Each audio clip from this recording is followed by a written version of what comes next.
दुख हरणी श्री मधुसूदन की आरती पापियों को पाप से तारती भागवत भगवान की आरती पापियों को पाप से तारती ये मधुर बोल मग पंथ खोल सत्य मार्ग बताने वाला बिगड़ी को बनाने वाला है ये मधुर बोल मग पंथ खोल सत्य मार्ग बताने वाला बिगड़ी को बनाने वाला श्री राम यही घनश्याम यही श्री राम यही घनश्याम यही उनकी महिमा की आरती पापियों को पाप से है तारती भागवत भगवान की आरती पापियों को पाप से है तारती आरती जगमग जगमग चमके बालाजी महाराज की आरती जगमग जगमग चमके बालाजी महाराज की बालाजी महाराज की सालासर दरबार की बालाजी महाराज की ओ सालासर दरबार की आरती आरती आरती जगमग जगमग चमके बालाजी महाराज की ओ आरती जगमग जगमग चमके बालाजी महाराज की चेत सुधी पूनम भोजन में अंजनी आज खुशी है मन में भैया आज खुशी है मन में भैया आज खुशी है मन में शोभा बड़ी है देखो महिमा बड़ी है देखो अंजनी के लाल की आरती हो आरती हो आरती जगमग जगमग चमके बालाजी महाराज की आरती जगमग जगमग चमके बालाजी महाराज की माथे मुकुट हीरों का सोवे कानों में कुंडल अति मन मोहे कानों में कुंडल अति मणि मोहे कानों में कुंडल अति मणि मोहे झांकी बड़ी है देखो झांकी बड़ी है देखो कमल के लाल की आरती आरती आरती जगमग जगमग चमके बालाजी महाराज की ओ आरती जगमग जगमग चमके सालासर दरबार की आरती जगमग जगमग चमके बालाजी महाराज की भक्तों के दुख हरने ताई अंजनी लाड लगायो मन माही भैया लाड लगायो मनी माही भैया लाड लगायो मनी माही महिमा बड़ी है देखो शोभा बड़ी है देखो सालासर दरबार की आरती हो आरती हो आरती जगमग जगमग चमके बालाजी महाराज की आरती जगमग बालाजी महाराज की जो कोई बालाजी की आरती गावे उसका बेड़ा बाबू पार लगावे उसका बेड़ा बाबू पार लगावे सभी का बेड़ा बाबू पार लगावे आरती उतारो सब मिले आरती उतारो सब मिले सालासर दरबार की आरती आरती आरती जगमग जगमग चमके बालाजी महाराज की आरती जगमग जगमग चमके शीतल कुंड दरबार की आरती जगमग जगमग चमके मेहंदीपुर दरबार की आरती जगमग जगमग चमके बालाजी महाराज की ओम देव हो शांतिरंतरिक्षं शांति विदधि शांतिरापः शांतिरोगतयः शांति वनस्पतयः शान्तिर्विश्वे देवाः शान्ति ब्रह्म शान्तिः सर्वभूम शान्तिः शान्तिरेव शान्तिः सामा शान्तिरेधि। ओम जजेन जयमय जन्तदेवास्तानि धर्माणि प्रथमान्यासन्नाकं महिमानः सतन्त्रपूर्वे स्वाध्याः देवाः राजाधिराजाय प्रसह्य साहिने नमो वयं वै श्रवणाय कुर्महे सर्वे कामान् कामकामाय मह्यं कामेश्वरो वै श्रवणो ददातु कुबेराय वै श्रवणाय महाराजाधिराजाय नमः।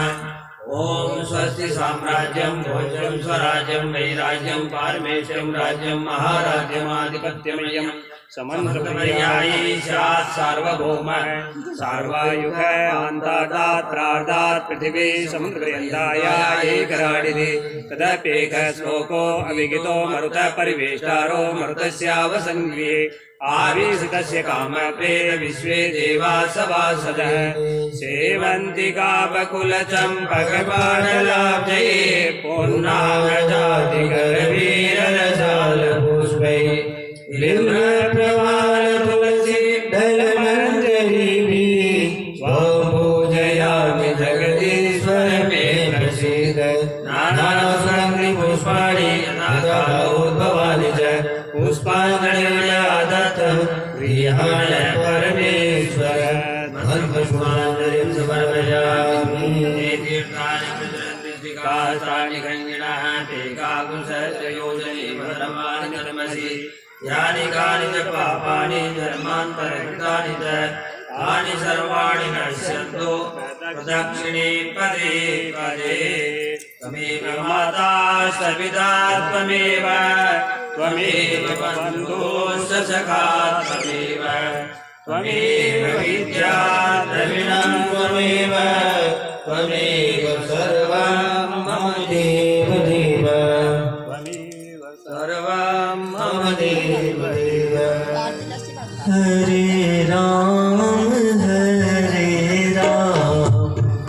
Ram Ram Hare Hare Hare Ram Ram Ram Hare Hare Hare Krishna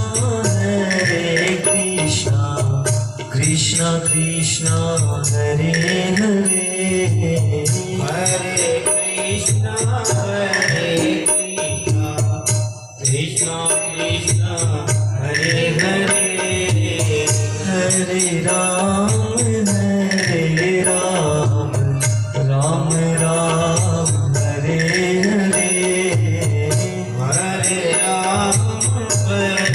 Ram Ram Ram Hare Hare Hare Krishna Krishna Krishna Hare Hare Hare Krishna Krishna Krishna Hare Hare Hare Ram Ram Ram Hare Hare Hare Ram Ram Hare Hare Hare Krishna Krishna Krishna Hare Hare Hare Krishna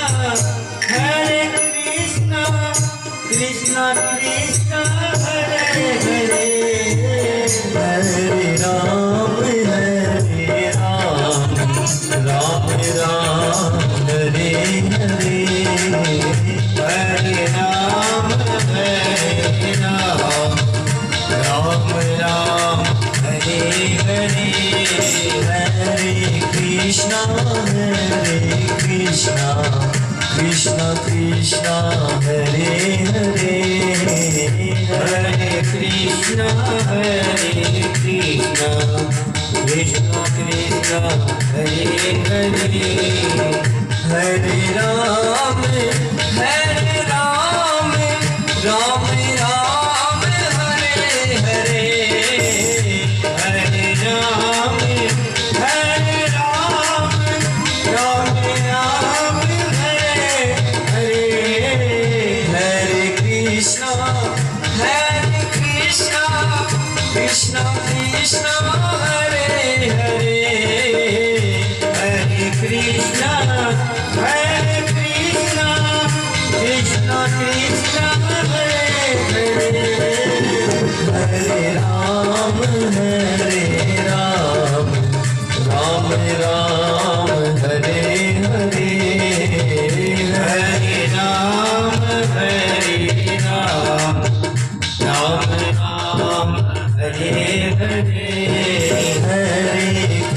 Krishna Hare Krishna Krishna Krishna Hare Hare Hare Krishna Krishna Krishna Hare Hare Hare Ram Ram Ram Hare Hare Hare Ram Ram Ram Hare Hare Krishna Krishna Hare Hare Ram Ram Hare Hare Krishna Krishna Hare Hare Ram Ram Hare Hare Vrindavan Bihari लाल की जय हो। श्री कृष्ण चंद्र भगवान की जय हो। ओम सन्नो मित्रः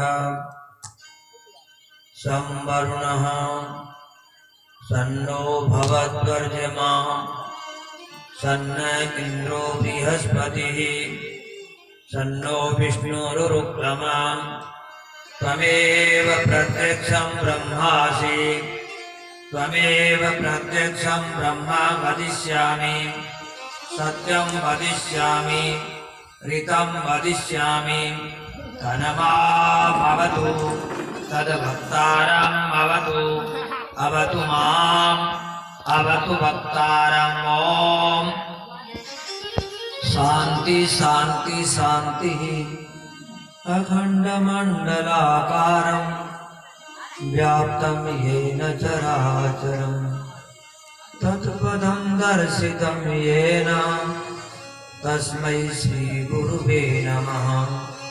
ध्यानमूलं गुरोर्मूर्ति पूजामूलं गुरुपदं मन्त्रमूलं गुरोर्वाक्ये मोक्षमूलं गुरुकृपा। ब्रह्मविचारसार परमा माद्यं जगद्व्यापिनीं विष्णां व्यापिनीं विद्वाधारीं शुक्लां ब्रह्मविचारसार परमा माद्यं जगद्व्यापिनीं वीणा पुस्तकधारिणीं भयदां दाढ्यान्धकारापहाम् हस्तैः स्फाटिकमालिकां विदधतीं पद्मासने संस्थितां वन्दे तां परमेश्वरीं भगवतीं बुद्धिं प्रदां शारदाम्। यं प्रव्रजन्तमनुपेतमपेतकृत्याम् द्वैपायनो विरह कातर आजुहाव पुत्रेति तन्मयतया तरवोऽभिनेदु तं सर्वभूतहृदयं मुनिमानतोऽस्मि। ये स्वानुभावमखिलश्रुतिसारमेक मध्यात्मदीपमदितितिर्षतां तमोन्धं संसारया करुणया पुराणगुह्यं तं व्याससूनुमुपयामि गुरुं मुनीनां। नारायणं नमस्कृत्य नरं चैव नरोत्तमं देवीं सरस्वतीं व्यासं ततो जयमुदीरयत। कृष्णाय वासुदेवाय हरे परमात्मने प्रणतक्लेशनाशाय श्रीगोविन्दाय नमो नमः। नमः कमलनाभाय नमस्ते जलसायिने नमस्ते केशवानन्द वासुदेव नमोस्तुते। यं प्रव्रजन्तमनुपेतमपेतकृत्यं द्वैपायनो विरहकातर आजुहाव उदरेति तन्मयतया तरवोभिने दोस्तं सर्वभूतहृदयं मुनिमानतोऽस्मि। गोविंद जय जय गोपाल जय जय गोविंद जय जय गोपाल जय जय जय जय गोपाल जय जय गोविंद जय जय गोपाल जय जय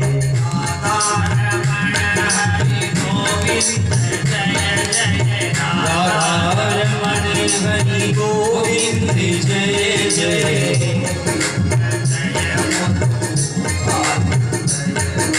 गोविंद जय जय गोपाल जय जय राधारमण हरि गोविंद जय जय राधारमण हरि गोविंद जय जय जय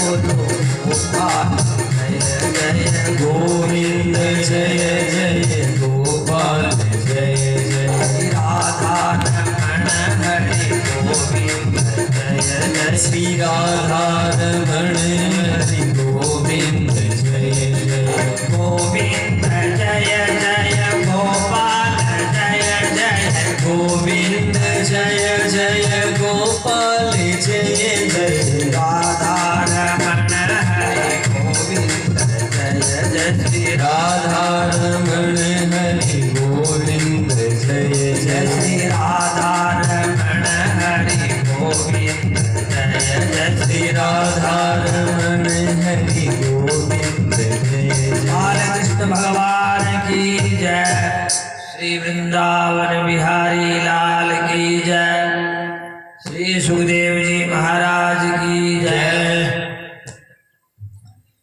श्रीमद् भागवत सप्ताह ज्ञान यज्ञ के परिप्रेक्ष्य में आपने कल भगवान के नरहरि के अवतार के बारे में श्रवण किया। किस प्रकार से भगवान नृसिंह रूप धारण करके प्रहलाद का उद्धार करते हैं। देव दानव युद्ध के प्रसंग में उनको संधि करवा करके फिर वो समुद्र मंथन करते हैं। समुद्र मंथन के समय भगवान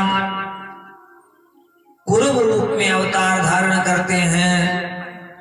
समुद्र जो मंथन शुरू हुआ, सबसे पहले हलाहल विष का प्राकट्य हुआ, जो भगवान शंकर की शरणागति में जाकर के कैलाशपति महादेव के द्वारा उसका समन करवाते हैं। भगवान भूत भावन महादेव उनके कष्ट को दूर करते हैं। बड़े दयालु हैं। उनकी आज्ञा के बिना ही समुद्र मंथन शुरू हुआ था, परंतु जब शरणागति ले ली तब भगवान ने उनको सबको क्षमा कर दिया। भगवान श्री गणेश जी महाराज विघ्न डाल करके और देवताओं के बीच में उस समुद्र में विष का प्राकट्य किया था। अहोबत भवान्ये तत् प्रजानां पश्यवेशसम्। भगवान शंकर पार्वती से कहते हैं, हे भवानी, देखो प्रजा कितनी कष्ट पा रही है। क्षीरोद मथनोद भूतात कालकूटात उपस्थितम। इस कालकूट से बड़े दुखी हैं, मुझे इसका समन कर लेना चाहिए। यह तुम्हारी इच्छा से ही सब कुछ हो सकता है। तब भगवान शंकर ने भवानी की इच्छा से, उसकी आज्ञा से उस हलाल विष को पान कर लिया। यह प्रसंग आपको कल बताया जा चुका है। इसके बाद में जब भगवान शंकर ने हलाल विष का पान कर लिया, भगवान शंकर को उस समुद्र मंथन के कार्य में सहयोग करने के लिए और उसमें साझा बनने के लिए उनसे निवेदन करते हैं। देवता दानव आदि सब मिलकर के समुद्र मथते हैं, थक जाते हैं देवता वगैरह। भगवान स्वयं अपने दोनों हाथों से उसको पकड़ करके सर्प को, वासुकी नाग को बंधते हैं। बड़ा कमनीय भगवान मुकुंद का स्वरूप है। तब नारायण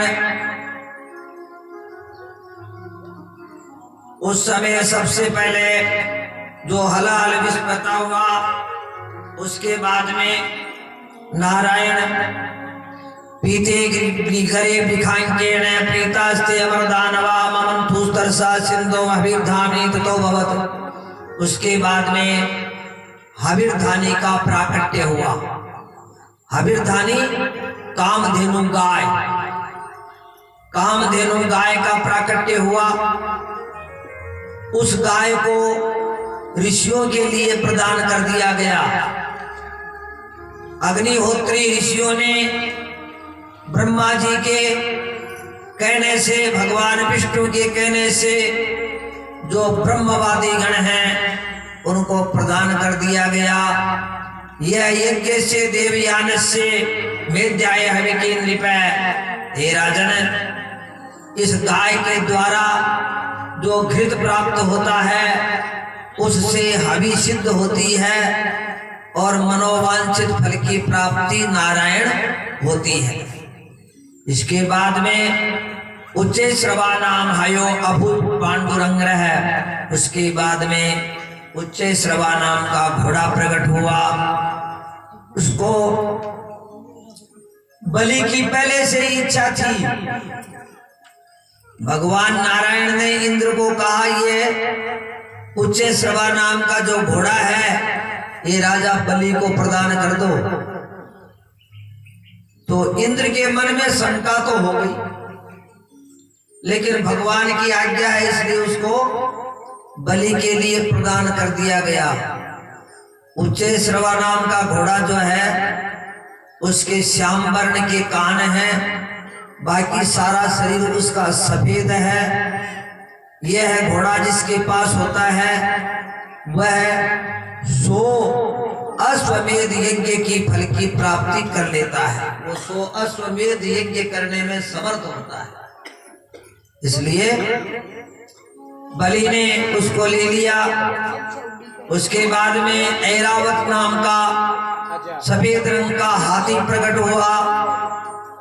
वो ऐरावत नाम का जो हाथी है उसके 4 दांत हैं, श्वेत वर्ण वाला है।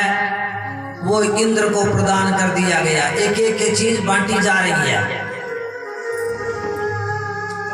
इसके बाद में कौस्तुभ नाम की मणि प्रकट हुई, पद्मराग मणि।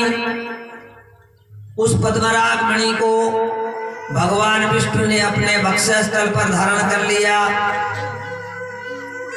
एवं वक्षोलंकरणे मणो, एक कौस्तुभ मणि एक पद्मराग मणि, दोनों मणियों को भगवान ने धारण कर लिया। ततो भवत पारिजात है। उसके बाद में पारिजात नाम का वृक्ष प्रकट हुआ जिसके कम पुष्प कभी मुरझाते नहीं हैं, जिसके नीचे बैठ करके जो भी कल्पना करता है वह तुरंत पूरी हो जाती है, सामने प्रकट हो जाती है। ऐसा कल्प वृक्ष स्वर्ग में स्थापित कर दिया गया। इसके बाद में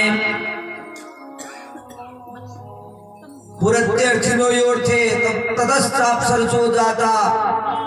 उसके बाद में अप्सराएं प्रकट हुई, निष्क कंठे, सुवासिनी, सुंदर, रमणी। उनको भी स्वर्ग में भेज दिया गया। ततश्चाविर्भूत साक्षात श्री रमा भगवत परा रंजयंती दिशय कांत्या विद्युत सौदामिनी यथा। उसके बाद में भगवती लक्ष्मी का प्रादुर्भाव हुआ। साक्षात लक्ष्मी जो विद्युत के समान प्रकाशमान है, चकाचौंध कर रखी है, सबको प्रकाशित हैं। भगवती रमा उसको प्रकट होते ही किसी ने उसको आसन प्रदान किया। महेंद्र पर्वत ने आकर के महान अद्भुत आसन प्रदान किया और मूर्तिमती होकर के नदियां सोने के कलश में शुद्ध जल ला करके दिया। भूमि ने नाना प्रकार की औषधियां ला करके दी। गायों ने पवित्र गावे पंच पवित्राणी बसंतो मधुमाधवो, गायों ने पंच पवित्र प्रदान किए। 5 पवित्र क्या हैं? गोमूत्र, गोबर, दूध, दही और घृत, ये 5 पवित्र कहलाते हैं, जिसको हम पंचामृत भी कहते हैं।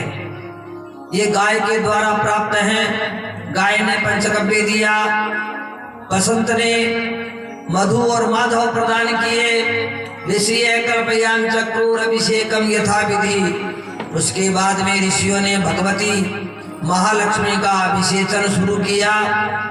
गंधर्व गाते हैं, नट नाचते हैं, मेघ, मृदंग, पणव, मुर्ज, आनक, गोमुख आदि बाजे दिव्य दिव्य बाजते हैं। वेनादयन शंख, वेणु, वीणा, तुमुल, निश्वसान, इस प्रकार से शंख है, वेणु है, वीणा है, ये सब बाजे बाज रहे हैं।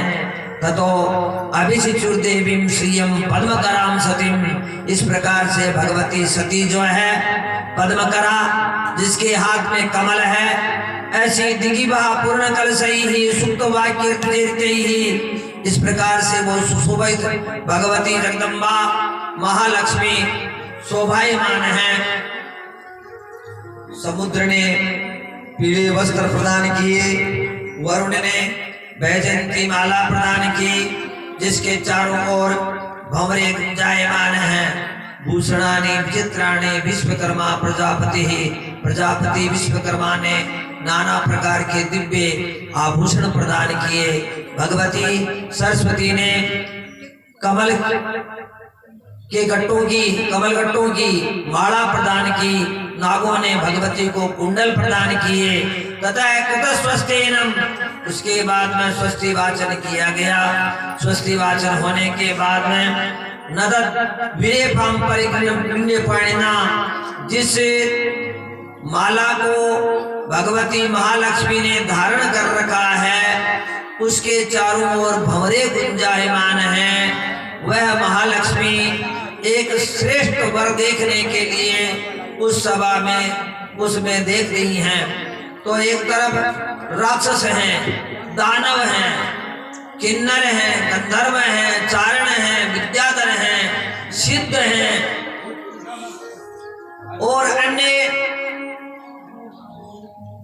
इधर में देवता हैं, ब्रह्मा, विष्णु, भगवान शंकर, दुर्वासा आदि श्रेष्ठ श्रेष्ठ मुनि वहां सभी उस दिव्य महासभा में सुशोभित हैं। भगवती महालक्ष्मी अपना श्रेष्ठ वर ढूंढने के लिए विचरण कर रही हैं।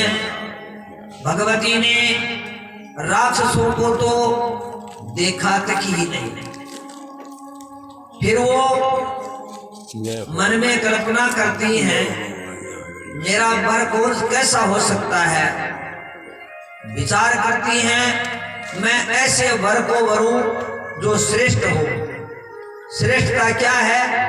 जो अजर अमर हो, जो रूपवान हो, जो गुणवान हो, हैं, जो श्रेष्ठ हो। तब वह ऋषि मुनियों के बारे में विचार करती है। ऋषियों में श्रेष्ठ दुर्वासा मुनि हैं। उनके बराबर कोई तपस्या नहीं कर पाया, लेकिन उन्होंने क्रोध पर विजय नहीं प्राप्त की है। वो अचानक ही क्रोधित हो जाते हैं। इसलिए मैं दुर्वासा को तो वर नहीं वरूंगी। त्यागियों में दधीची जैसे त्यागी तपस्वी हैं, लेकिन उनको अपनी देह के प्रति भी प्यार नहीं है, वो भी अपने शरीर का परित्याग करते हैं। शिवी जैसे महा प्रतापी राजा हुए हैं, वो श्रेष्ठ कहलाते हैं, लेकिन वो भी काल के गाल में चले गए हैं। अमरों में श्री ब्रह्मा जी महाराज हैं, लेकिन इनके 4 मुख हैं, उनसे मुख को प्रधानता दी जाए। और यदि भगवान शंकर अजर अमर हैं, लेकिन उनमें उनका रूप सुंदर नहीं है, वो भस्म रमाते हैं, गले में मुंडों की माला धारण करते हैं, इसलिए उनको भी तो मैं नहीं बनूंगी। हाँ, मुकुंद भगवान विष्णु अत्यंत सुंदर हैं और शरणागत वत्सल हैं, पूर्ण काम हैं, लेकिन इनको मेरी इच्छा नहीं है, इनको मेरी जरूरत ही नहीं है। इनके जो भक्त हैं वो भी सर्वस्व परित्याग कर देते हैं, फिर भी मेरा और कोई प्रयोजन नहीं है। मैं भगवान शंकर को ही, भगवान विष्णु को ही वरूंगी, ऐसा विचार करके विष्णु भगवान के सामने जाकर के भगवती महालक्ष्मी खड़ी हो जाती हैं और वो वरमाला हाथ में ली हुई है। भगवती लक्ष्मी ने अपना जो माला उनके चरणों में डालना चाहती हैं, तब तक भगवान विष्णु ने अपना मस्तक झुका दिया और भगवान के गले में वो माला डाल करके भगवान के चरणों में प्रणाम करती हैं। भगवान श्री नारायण ने भगवती लक्ष्मी को प्रणाम नहीं करने दिया, उसको वक्षस्थल स्थल में स्थान दिया, अपनी छाती में, अपने हृदय में स्थान दिया। बड़ा आनंद हुआ, सभी ने भगवान विष्णु पर पुष्पों की वर्षा करी, जय जयकार की ध्वनि की, बड़ा आनंद हुआ, सब खुशी मनाते हैं। इधर में दानव लोग हैं, उनके मन में इच्छा थी कि ये लक्ष्मी हमें से किसी को भरे, लेकिन वो सभी जितने भी थे वो भले ही भगवान विष्णु की जय जयकार कर रहे थे, लेकिन वहां जो भी प्राणी है उसके सबके मन में ही लक्ष्मी को भरने की इच्छा थी कि मेरे को अगर ये लक्ष्मी गले में माला बना दे तो क्या पता मैं कैसा हो जाऊं। लक्ष्मी ने तो भगवान विष्णु के गले में माला डाली। अब वो एक प्रकार से कष्ट मन से होकर के फिर समुद्र का मंथन करते हैं। एवं सुरासुरगणा समदेश काल हेत्वर्थ कर्म मतयो विफले विकल्पा तत्रामृतम सुरगणा फलमंत सापुर्यत पाद पंकज रजः श्रेयणान्न दैत्याः। इसके बाद में फिर समुद्र जब मंथन किया गया तो उसमें मदिरा का प्राकट्य हुआ। वो मदिरा जो है दानवों को प्रदान कर दी गई। मदिरा 14 रत्नों में से है, समुद्र मंथन करने से प्राप्त हुई है, साधारण चीज नहीं है। लेकिन ये भी है, ये असुरों के लिए प्रदान की गई है। जो राक्षस होते हैं उनको मदिरा बहुत प्रिय होती है। और एक बात और है, श्री राक्षस को राक्षस कहना भी वो अपने आप को अपमानित समझता है, इसलिए हम उनको महान ही बताते हैं। जैसे तैसे वो राजी रहे। बंदों प्रथम महीसुर चरना मोह जनित संशय सब मरना पुनित बंदों पृथ्वी महाराज समाना और पर अग सुनई सहस दस काना। इसलिए एक की वृत्ति होती है। भगवान ने उन असुरों को प्रदान कर दिया। असुर बोले अब की बार जो कुछ भी निकलेगा वो हमारा है, बोले आपका है। मदिरा प्रकट हुई, बोले बहुत बढ़िया है, मदिरा ही पान करेंगे, मदिरा ले लेनी। इसके बाद में चंद्रमा का प्राकट्य हुआ, भगवान शंकर ने अपने मस्तक पर धारण कर लिया। उसके बाद में फिर समुद्र को मंथन किया गया। तब श्री भगवान के रूप भगवान ने ही एक अवतार और धारण किया, और वह है भगवान जो औषधियों के मालिक हैं, वो भगवान प्रकट हुए। हाथ में उनके कलश विद्यमान है। इति दानवतेया नाभितन्नमृतम नृपय युक्ता कर्मणि यत्ता स वासुदेव परामुखा। भगवान वासुदेव से परामुख होने के कारण दानवों को अमृत की प्राप्ति न होकर के मदिरा की प्राप्ति हुई।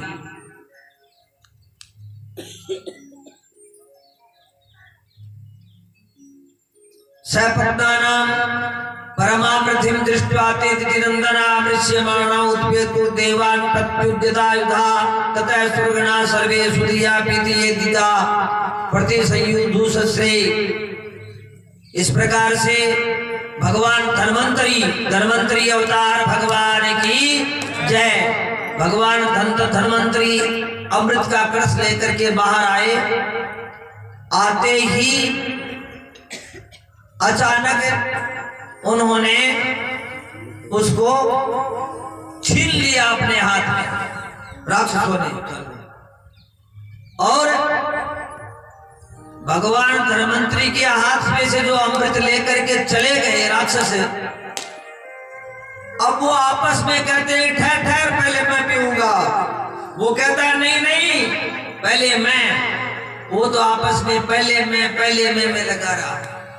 किसी ने पिया नहीं, हाथ में से एक दूसरे झपटते हैं, खोजते हैं, ठहर ठहर मुझे पीने दे। किसी के मन में इतना सा कलश है ये तो खत्म हो जाएगा, फिर क्या होगा। इधर भगवान विष्णु के चरणों में पड़ करके देवताओं ने कल प्रार्थना की, प्रभु अब क्या किया जाए। हे जगदीश्वर, आपने कहा था कि समुद्र का मंथन करो, समुद्र में से अमृत मिलेगा, उसका पान कर लोगे तो तुम अमर हो जाओगे। अब वो भी हमारे जो शत्रु हैं वो लेकर के चले गए, उन्होंने हमारे साथ में दगाबाजी की है। भगवान विष्णु बोले ठीक है मैं तुम्हारा उपाय करूंगा। तो दानवों से ये गलती हो गई। दानव यदि वो छीन करके न ले जाते तो दानवों का पूरा अधिकार था, वो अमृत पान करते और भगवान को पान करवाते, और करवाना पड़ता उनको, क्योंकि बात हुई थी ऐसी ही, सब बांट बांट करके ले रहे थे। लेकिन उतावलेपन में सिंगिका का पुत्र था राहु, वही छीन करके ले गया था। सबसे पहले उसको ही उतावला था। हालांकि इंद्रादि लोकपालों में भी, देवताओं में भी एक कुबुद्धि बसी हुई थी कि अमृत मिल जाएगा तो केवल हम ही पान करेंगे, इन राक्षसों को नहीं पिलाएंगे। उनके मन में भी दुर्भावना थी। देखो एक में दुर्भावना होती है तब दूसरे के मन में भी दुर्भावना हो जाती है। एक उपाख्यान बताते हैं आपको, शत्रुता बनाने में कोई देरी नहीं लगती। स्वयं शत्रुता बना लो, सामने वाला शत्रु बन जाएगा। दो मित्र थे, एक राजा था एक बणिक था। राजा और बणिक दोनों ही बड़े प्रेम से रहते थे, एक दूसरे के साथ में भोजन करते थे। राजा के भी कोई कुंवर नहीं था और उस बणिक के भी कोई संतान नहीं थी। एक दूसरे आराम से बैठ करके अपने दुख सुख की बात करते थे, प्रजा का पालन करते थे। एक बार बणिक के घर में भोजन बना था। बणिक भोजन अकेला कर रहा था राजा के बिना। उस दिन कोई त्योहार था या कोई उसका कोई उत्सव था, वो भोजन कर रहा है। उसी समय उसका खजांची मंत्री आकर के कहता है कि महाराज आपके ये जो भंडार घर है, भंडार है, उसमें बहुत सारा चंदन पड़ा है और कम से कम 10 वर्ष पुराना पड़ा है, बिक्री हुआ नहीं, भाव नीचे गिर रहे हैं, क्या किया जाए? तो बहुत बड़ा नुकसान हो रहा है। आप कहो तो क्या किया जाए? बाद में फिर डाउन चले जाएंगे, नीचे चले जाएंगे भाव, तो फिर और नुकसान होगा। इसके लिए विचार करना चाहिए। वो बड़ी भोजन करता रहा और उस चंदन के बारे में सोचता रहा। सोचते सोचते रात्रि में भी विचार करता रहा। मन में सोचा इतना चंदन कौन खरीदेगा। एक बार एकाएक मन में हुआ अगर राजा मर जाए तो सारे गांव वाले चंदन की लकड़ी देंगे इसको, तो अपना चंदन बिक्री हो जाए और अब हम लोग अपने मनमर्जी से पैसे ले लेंगे। सीधी सी बात है। उसने सोचा राजा कैसे मरेगा। सोचते सोचते मन में सोचा राजा को मारना तो साधारण बात है। राजा को किसी वस्तु में किसी औषधि विष दे करके मार दिया जाएगा, मेरे पर कोई शक भी नहीं करेगा। उसके मन में रोजाना यही लगी हुई है, राजा को कैसे मारा जाए। राजा मरेगा तो मेरा चंदन बिकेगा। एक दिन राजा भोजन कर रहा था, उसका खजांची मंत्री आकर के कहता है, महाराज हमारे खजाने में रुपयों की कमी हो गई है, अब की बार जमाना अच्छा हुआ नहीं और सबको मेहनताना देना है, सेना को भी, सिपाहियों को भी, कर्मचारी हैं, राज कर्मचारी, उनको चुकाना है, इसलिए कुछ धन की आवश्यकता पड़ेगी, कहीं से लाओ, क्या करोगे, कैसे करना चाहिए। राजा के मन में हुआ धन तो मेरे मित्र के पास बहुत सारा है, लेकिन वो कैसे हाथ आए, उसके कोई धीपूत तो है नहीं, मरेगा तब तो मेरा ही होगा। अरे मरेगा क्या, उसको तो मार सकते हैं हम कभी भी, मरने के बाद में उससे ले लेंगे। अब देखो कुबुद्धि दोनों में फंसी हुई है। राजा को मारने की क्या आवश्यकता, वो तो ऐसे ही छीन करके ले सकते हैं, आज्ञा आदेश दे करके ले सकते हैं, लेकिन उनमें दोनों में ये वो मारना चाहता है, इसलिए वो भी मारना चाहता है। बगीचे में चले गए एक दूसरों को मारने के लिए कि भाई वहां चलते हैं। उसने विष साथ में ले लिया, उसने कटारी साथ में ले ली। राजा ने ललकार के कहा, देख बणिक, मैं आज तुम्हें मारूंगा, तेरे को कोई इच्छा हो, अंतिम इच्छा हो, तेरे मरने के बाद में तेरी कोई इच्छा हो तो बता दो, मैं राजा हूं, कर दूंगा, लेकिन मैं तेरे को जरूर मारूंगा। और तेरे को मैं मारूंगा तो बचाने वाला कौन है। बणिक ने देखा मारेगा तो ऐसे ही, बणिक ने कहा मैं भी तुम्हें मारूंगा, मैं तुम्हें मारने के लिए यहाँ आया हूँ। राजा ने कहा तुम मुझे मारने के लिए क्यों आए हो। बोले क्यों क्या आया हूँ, तुम मरोगे तो चंदन बिकेगा और चंदन बिकेगा तब मुझे पैसे मिलेंगे, नहीं तो चंदन के भाव गिर गए, इतना चंदन मैं क्या करूंगा। इसलिए मैं चंदन को बेचने के लिए मारना चाहता हूँ।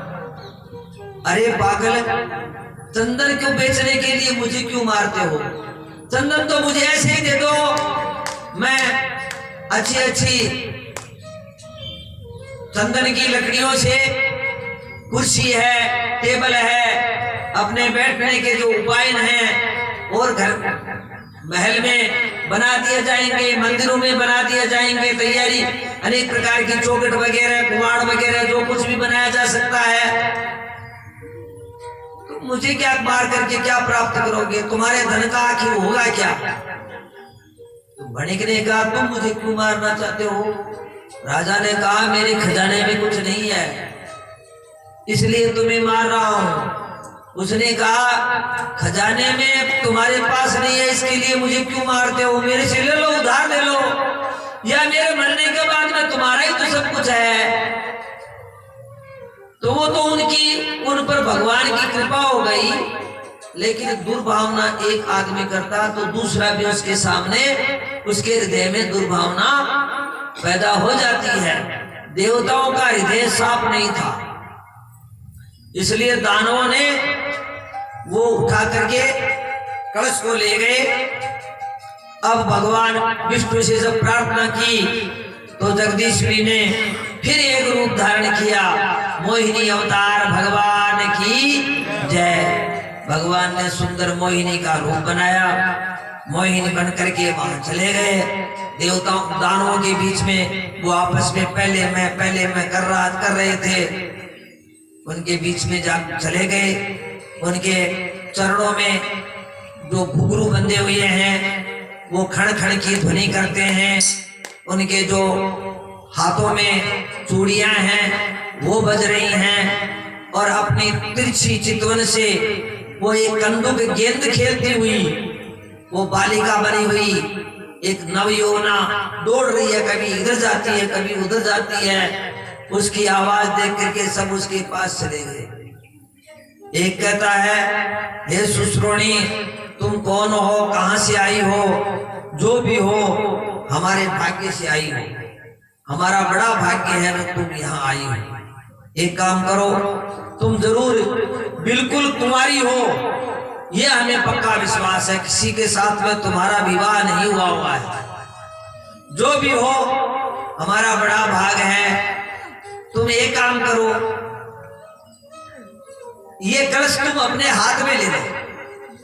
तुम बहुत सुंदर लगोगी। ये तुम्हारे दोनों स्तन दो कलश के बराबर सुंदर लग रहे हैं और तुम्हारे हाथ में फिर एक कलश होगा तो अत्यंत सुंदर होगा। स्त्री के स्तन हैं, उसमें भी अमृत की प्राप्ति होती है। पुत्र क्या प्राप्त करता है? माता के स्तन पान करता है तो उसको अमृत की प्राप्ति होती है। वैसे ही ये तीसरा स्तन रूप ये कलश आप लेकर के हमें पिला दो। उसने कहा, तुम लोग मेरा विश्वास क्यों कर रहे हो? मैं अपनी मनमर्जी से परिभ्रमण करने वाली, विचरण करने वाली हूँ। भला पराई स्त्री के ऊपर, अनजान स्त्री पर विश्वास करना तो बहुत दूर, कोई भी स्त्री पर विश्वास नहीं करना चाहिए। अरे स्त्री तो अपने स्वार्थ के लिए अपने पति और पुत्र का भी वध कर देती है। ऐसा हो जाता है। इसलिए स्त्री पर विश्वास नहीं करना चाहिए। ऐसा कहने से उन दानवों में ज्यादा विश्वास हो गया कि देखो ये सुंदर बात कह रही है, अच्छी बात कह रही है, ये ऐसी वाली, आप ऐसी नहीं है। उसको जैसे तैसे करके उसको कलश दे रहे हैं। उसने कहा, देखो मुझे मालूम नहीं है पहले किसको पिलाना चाहिए, कितना पिलाना चाहिए, फिर आप लड़ोगे आपस में, वो मेरे को बर्दाश्त नहीं है। मेरे हाथ से ये कलश गिर भी सकता है, मैं तो कोमल अंग वाली हूँ। और फिर कोई कहेगा कि मेरे को कैसे, पहले मेरे को पिलाओ, मेरे को पिलाओ, ये नहीं है। मैं जिसको पहले पिलाऊं उसको पिलाऊंगी, सबको एक पंक्ति में बिठा करके पिलाऊंगी। कमती बेसी के लिए कोई लड़ाई नहीं करेगा, ये बात भी है। हो सकता है आगे जाकर के अमृत कम हो जाए तो थोड़ा थोड़ा पिलाना पड़ेगा। उनको सबको एकदम पक्का कर लेते हैं नारायण। तब देखो, तुम कश्यप के पुत्र हो, उनको समझाते हैं। वो भगवती महल जो मोहिनी है वो सबको समझाती है। देखो तुम कश्यप के पुत्र हो, भाई भाई हो, मेरा कहना मानो, तुम एक पंक्ति में बैठ जाओ, सब अमृत पान करो, सब स्नान करो, सुंदर सुंदर श्रृंगार करो और उसके बाद में आनंद पूर्वक उत्सव मनाओ और अमृत पान करो। सब बैठ गए पंक्ति में।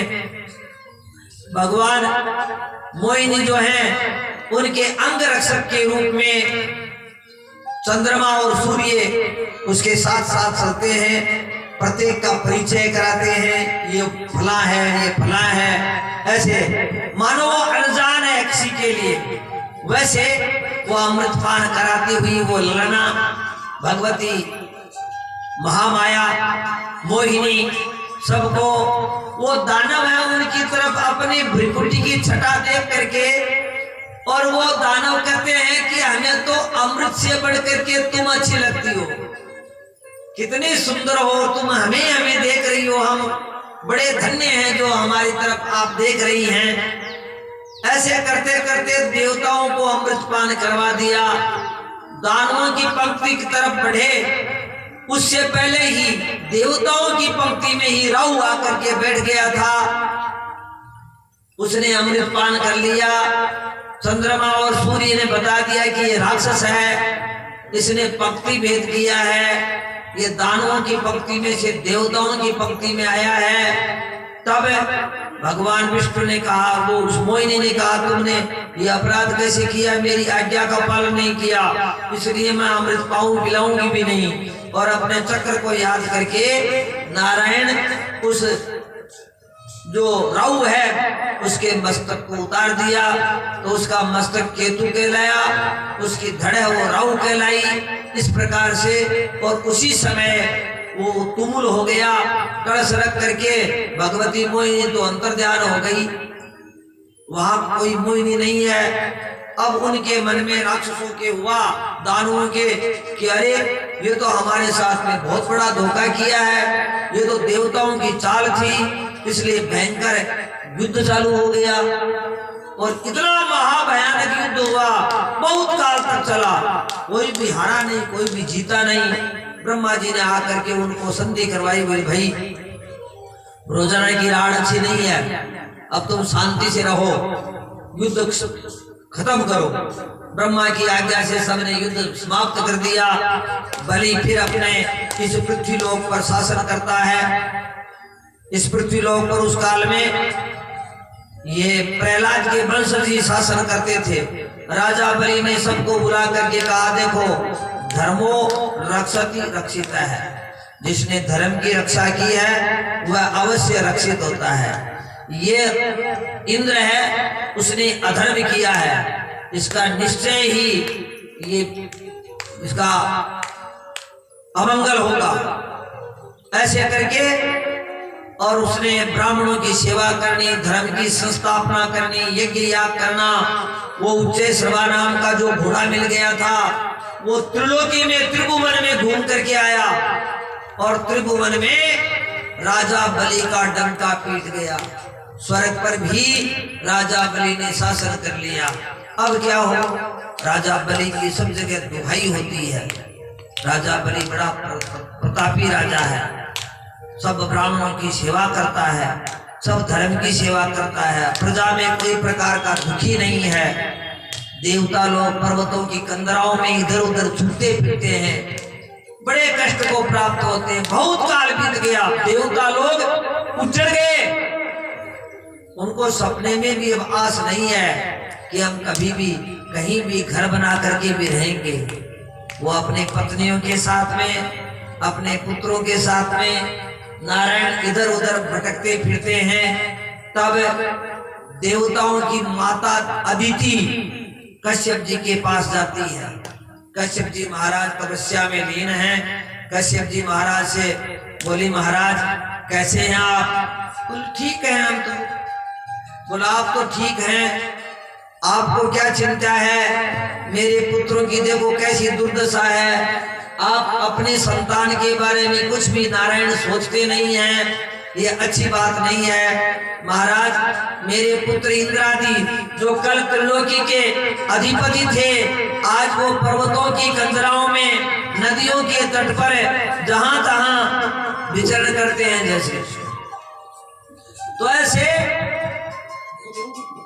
उनकी रक्षा करनी चाहिए, उनकी सहायता करनी चाहिए, कोई उपाय करो। कश्यप जी ने कहा उपाय का तो मैं कह नहीं सकता, और तुम बताओ क्या चाहती हो? जो तुम चाहती हो सो मैं तुम्हें वरदान दे सकता हूँ। कश्यप से भगवती अदिति ने कहा मुझे ऐसा वरदान दो जो राजा बलि को पराजित कर सके। बोलो ठीक है, तुम पयोव्रत करो, पयोव्रत करोगी तो तुम्हें जरूर ऐसा पुत्र प्राप्त हो जाएगा जो राजा बलि को पराजित करके तुम्हें अपना ये सारी त्रिलोकी जो है वो इंद्र को प्रदान कर देंगे। तो उसके बाद में वो पयोव्रत किया गया। पयोव्रत का विधान है फाल्गुन के फाल्गुन उत्तर तक की, अर्थात फाल्गुन शुक्ला प्रतिपदा से एकम से लेकर के 12 तक 12 दिन का व्रत है। दूध पी करके रहना होता है एक टाइम पर। और भगवान विष्णु की पूजा की जाती है। ब्राह्मण को रोजाना खीर का भोजन करवाना पड़ता है। खीर में घी भी डालना पड़े, थोड़ो मेवो भी गेरनो पड़े। महाराज ने रोजना खीर जीवा करके वन दक्षिणा भी देनी पड़े। 12वें दिन हवन करे, पूजा करे, आशीर्वाद लेवे, पुत्र की प्राप्ति का वास्ते वो व्रत है। भागवत में 2 ही प्रकार के व्रत है, एक तो पुंसवन व्रत और एक पयो व्रत। पुंसवन व्रत आगे बताया जाएगा। तो पयो व्रत करने के लिए उसको बताया।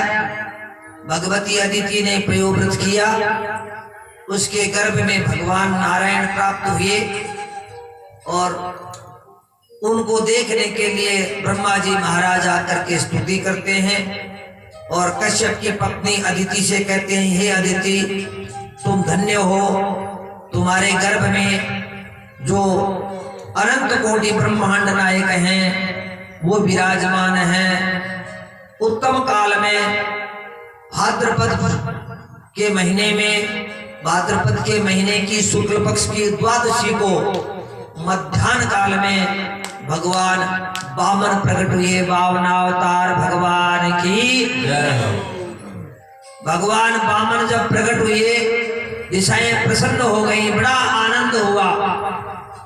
वामन भगवान के लिए देवताओं ने पुष्पों की वर्षा की। भगवती पार्वती स्वयं आकर के वामन भगवान को पोतड़ा प्रदान किया, वस्त्र प्रदान किया। ऐसे बड़ा आनंद हुआ वहां पर। और ऋषियों ने आकर के यज्ञोपवीत संस्कार किया और उसके बाद में जब यज्ञोपवीत संस्कार होता है तब वो मानवक जो ब्रह्मचारी का रूप बनाया हुआ है भगवान का, ब्रह्मचारी को भिक्षा दी जाती है, वो भिक्षा मांगता फिरता है। आज भी वो परिपाटी है। जब यज्ञोपवीत संस्कार होता है तो बालक के द्वारा भिक्षा याचना करवाई जाती है। तो ऐसे ही वो भिक्षा याचना करने के लिए जब बढ़े तो सबसे पहले भगवती पार्वती ने उन वामन भगवान को भिक्षा प्रदान की। ऐसे भिक्षा याचना कर रहे थे, वहां सर्वत्र संपूर्ण भूमंडल पर महाराजा बलि के अनुयायी विचरण करते हैं और राजा बलि की महिमा बखानते हैं। उनमें से किसी ने कहा, अरे बटुके, अरे ब्रह्मचारी, तुम कहां भिक्षा याचना करते फिर रहे हो? महाराजा बलि के द्वार पर जाओ, वहां तुम्हें मन की इच्छा पूर्ति होगी, जो मांगोगे सो मिलेगा। अब वो भगवान वामन अपने नन्हे नन्हे चरण कमल भगवती पृथ्वी पर चिन्हित करते हुए पधार रहे हैं। भगवती पृथ्वी रोमांचित हो रही है। जगदीश्वर एक ब्राह्मण का रूप बना करके, बटुक रूप बना करके, जो 52 अंगुली का है, नाटे कद का है, जिसने माथे पर छोटी सी टोपी ओढ़ रखी है, पीली पीली, और पीतांबर पहने हुए हैं, हाथ में दंड है, एक भिक्षा पात्र है, एक झोली है। ऐसे नंगे चरण से पावड़ी लिए हुए भगवान विचरण करते हुए धीरे धीरे धीरे धीरे राजा बलि, जो एक विशाल यज्ञ की स्थापना कर रखी है, उसने 108 यज्ञ कर लिया है उसने, ऐसा राजा बलि उसके दरबार की तरफ चलते हैं। बलि चलने को चल्या जी तिरलो की, चल्या जी तिरलो की, बलि चलने को चल्या जी तिरलो की, बलि चलने को चले तुलों की, थाल बगल में पोथी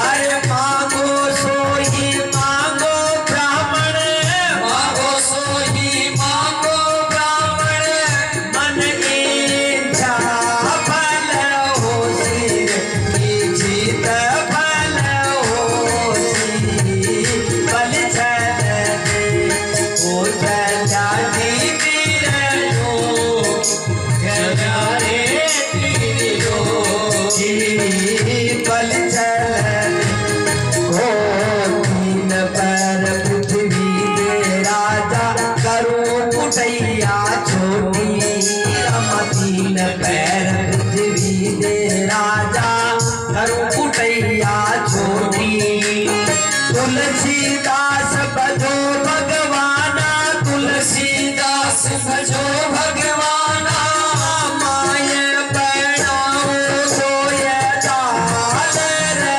रोटी, दाल रे रोटी, बलि छलने ओ दादी रे रोटी, गजारे तिरलोकी, बलि छलने ओ दादी रे रोटी,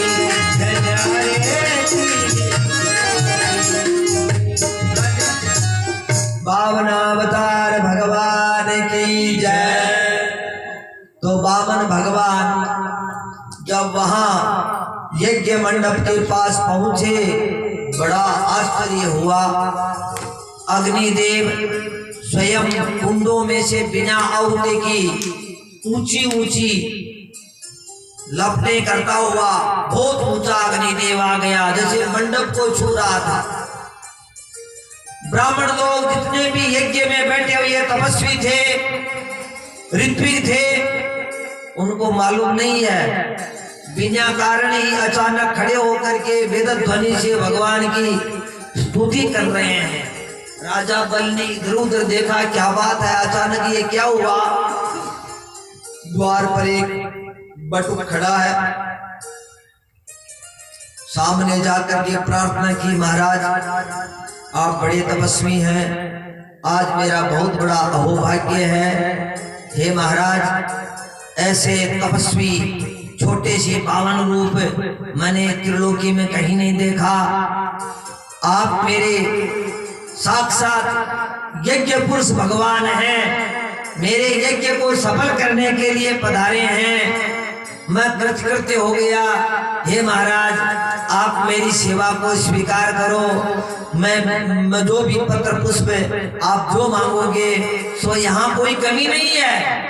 ये त्रिभुवन संपूर्ण त्रिलोकी मेरी है, और ये मेरी नहीं, जो भी आप मांगो उसमें आपकी है। मुझे इसका कोई मोह नहीं है, आप जो मांगो सो मिलेगा। राजा से कहते हैं, महाराज आपने ठीक कहा, लेकिन पात्र के अनुसार ही दान देना चाहिए। किसी को दान देते समय ये तो सोचना ही चाहिए कि इस वस्तु का वो उपयोग करेगा, ये नहीं करेगा। एक राजा का जन्मोत्सव था, राजा ने बाजार खुला कर दिया, जिसको जो चाहे वो ले जाओ। उसके घर में झाड़ू निकालने, दरबार में पीछे में गढ़ में एक झाड़ू निकालने वाली आती थी। वो झाड़ू निकालने वाली वही तो मैले कुचेले कपड़े पहन रखे हैं, और वही टूटी फूटी उसकी छाबड़ी है। तो उसको देख करके राजा जी कहते, अरे रानी, तुझे कुछ मिला कि नहीं मेरे जन्म दिवस पर? उसने कहा, महाराज मुझ अभागिन को कौन क्या देगा, मेरे तो यही भाग में लिखा है। राजा ने दया करके अपने भोजन करने का, सोने का थाल था, वो थाल उसको ले जा करके, बड़ा विशाल थाल था, दे दिया। छाबड़ी से पीछा छूट गया, छाबड़ी को फेंक दिया। दूसरे दिन वो झाड़ू लेकर के आ गई और वही थाली लेकर के आई। बोले, तुम कितने क्या किया? मैंने तुम्हें थाली दी थी। बोल, तो बढ़िया किया महाराज, अभी छाबड़ी से लहर छूट गई। अब मैं ये जो आपके घर का जो मैल है, कचरा है, उसको इसमें उठा उठा करके डालूंगी, कभी टूटेगी नहीं।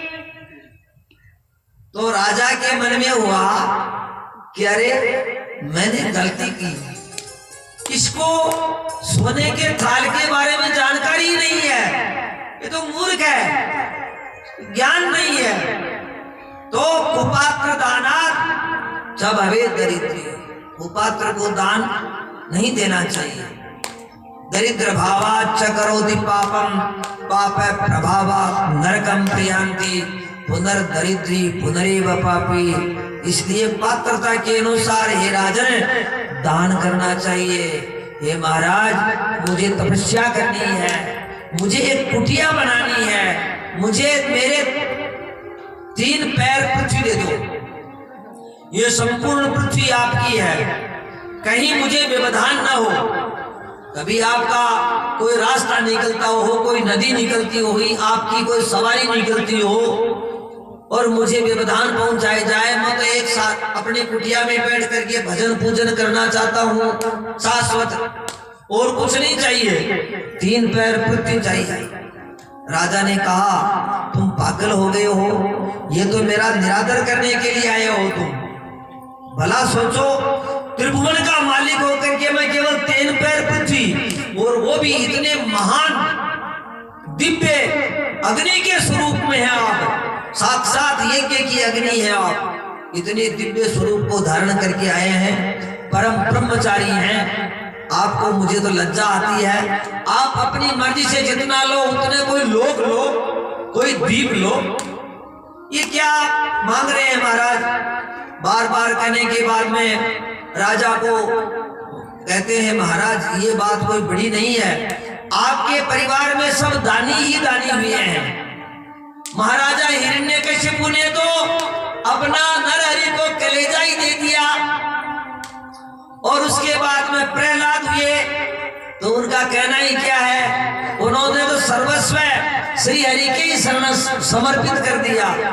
और आपके पिता विरोचन हैं, उन्होंने अपनी आयु अपने मित्र ब्राह्मण को प्रदान कर दी। इस वंश में सभी दानी ही दानी हुए हैं, ये मैं जानता हूं, बहुत महिमामय है।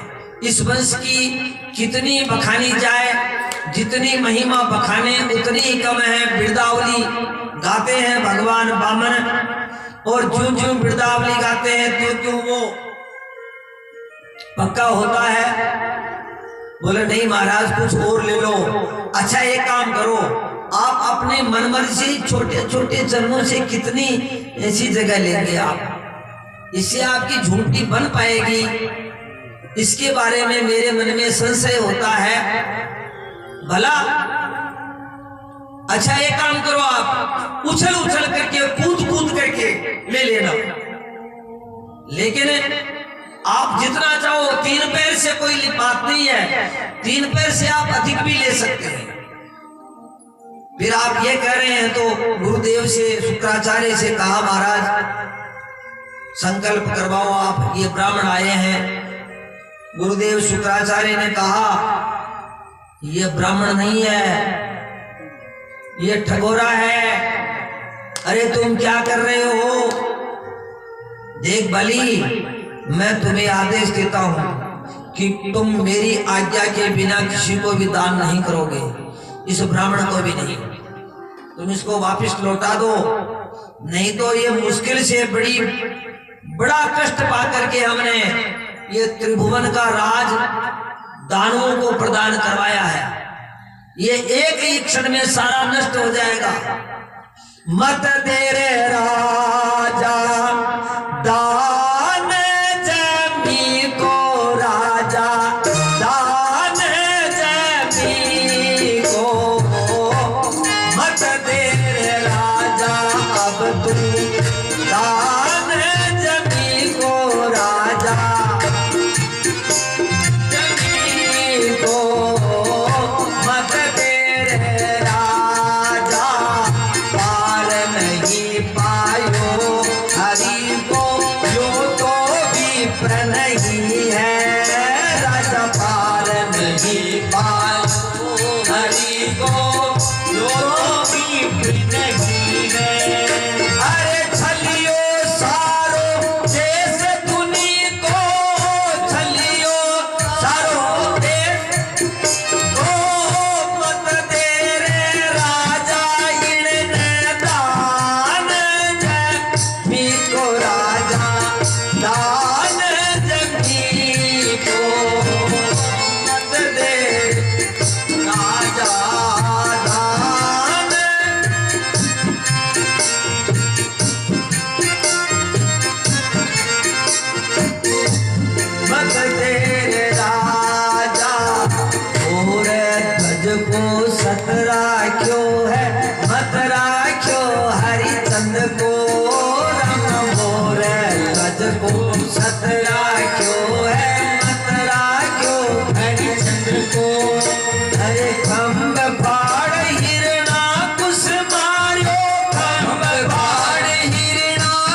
की जय, पावन अवतार भगवान की जय। तो राजा से कहते हैं शुक्राचार्य, अरे इसने मेघनाथ के पिता रावण का वध किया है रामावतार लेकर के। इतना ही नहीं, बेचारे अंगद के पिता का विनाश इसी ने किया है। जालंधर आदि राक्षसों का अंत इसे ही करने वाला है। इसको साधारण मत समझो। हिरण्यकशिपु का वध भी इसी के द्वारा हुआ था। फिर ये आया है कोई न कोई कपट रूप बना करके। इसलिए कपटी के साथ में ऐसा ही व्यवहार करना चाहिए। हे राजा, आप इसको वापस भेज दो। राजा बलि बोला, महाराज आपने कहा सो तो ठीक है, लेकिन ये ब्राह्मण कितनी बिरदावली गा रहा था, मेरे दादा परदादा की महिमा गा रहा था और मुझे कह रहा था कि मैं इतना ही लूंगा। मांगता तो 3 पैर पृथ्वी है, कोई ज्यादा थोड़ी मांगेगा, और संपूर्ण पृथ्वी ले लेगा तो भी क्या घाटा है। चलो, और फिर मैं इस ब्राह्मण को अब कहूंगा कि तुम जाओ, मैं नहीं दूंगा तो ये कलंक मुझे जिंदगी भर परेशान करेगा। लोग कहेंगे राजा बलि कितना कमजोर है, उसने एक ब्राह्मण को 3 पैर पृथ्वी नहीं दी। मैं स्वर्ग भोग करके भी क्या करूंगा? अगर नरक में जाऊंगा और वहां भी अगर मुझे ये कहेंगे कि इसने त्रिलोकी दान किया हुआ है, तो भी मुझे नरक स्वीकार है। आपका अपराध पिता का द्रोही, माता का द्रोही, गुरु का द्रोही नरक में जाता है। मैं आपका द्रोह कर रहा हूं, इससे मुझे नरक मिलेगा, मिलने दो। नरक में भी तो मुझे ये तो कहेंगे, इसने अपने वचन को पूरा करने के लिए गुरु का वचन नहीं माना, लेकिन इसने त्रिभुवन का दान कर दिया। इसने ब्राह्मण आए हुए ब्राह्मण को दान दिया है। अरे ये बात समझने की है, जो मांगने के लिए आता है और उसको अगर ना कर देता है तो वो जीवित नहीं है, वो तो मुर्दे के समान है। महाराज, मांगन मरण समान है। मांगना भी तो मृत्यु के तुल्य है, अपने अहंकार को मार करके आता है। लेकिन उससे पहले वो मुझे जिस मुख निकसत नाहि, उससे पहले वो ना करने वाला मृत्यु को प्राप्त हो जाता है। इसलिए महाराज मैं तो इसको दूंगा। जबरदस्ती हाथ में लेकर के कमंडलों और जल को लेकर के हाथ में और संकल्प लेना चाहता है। उस समय फिर भी शुक्राचार्य से नहीं रहा गया। वो एक छोटा सा झिंगूर जानवर बन करके, झिंगूर बन करके, झिंगूर कहते हैं कसाई में, कसाई बन करके गिर गया उसमें और पानी की टूटी के सामने आ गया।